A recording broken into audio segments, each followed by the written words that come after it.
বহু পুরনো এই পাঠানতলী গোরস্থান। এখান থেকে শুরু করে ঠিক এই যে শেষ পর্যন্ত, শেষ মাথা পর্যন্ত প্রায় 5200 কবর সংস্থান হয় এখানে। একের পর একে এখানে এত বড় জায়গার মধ্যে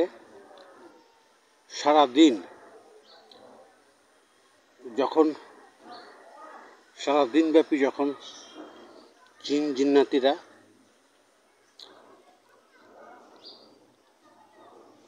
বিচরণ করে, একটা সময় তারা মানুষের মতন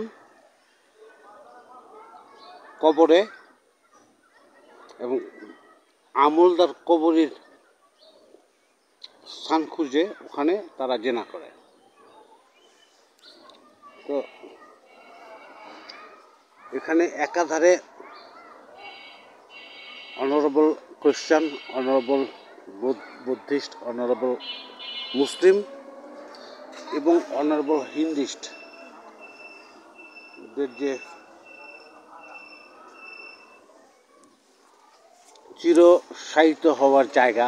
এখানে জিন জিন্নাতিরা যদি ভিন্ন ধর্মের হয়, এখানে যে এলাকাবাসী যারা আছেন, যারা বোঝেন না, বুঝটা যাদের হয় নাই, তাদের জন্য, তাদের উপকারার্থে পাঠানতলী গোরস্থানের বলে উত্তর পাশেই ঠিক এই জায়গাটা খালি অবস্থায় অবস্থান করছে। এটার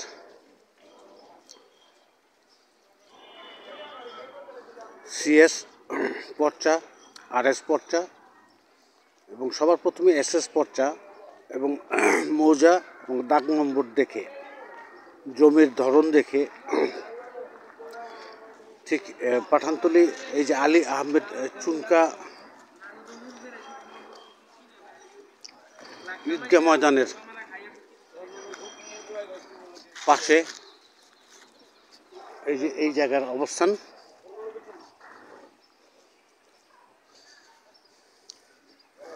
মান্যবর স্যার এ কে এম শামীম ওসমান দাদা, আপনার কাছেও এ কে এম সেলিম ওসমান দাদা,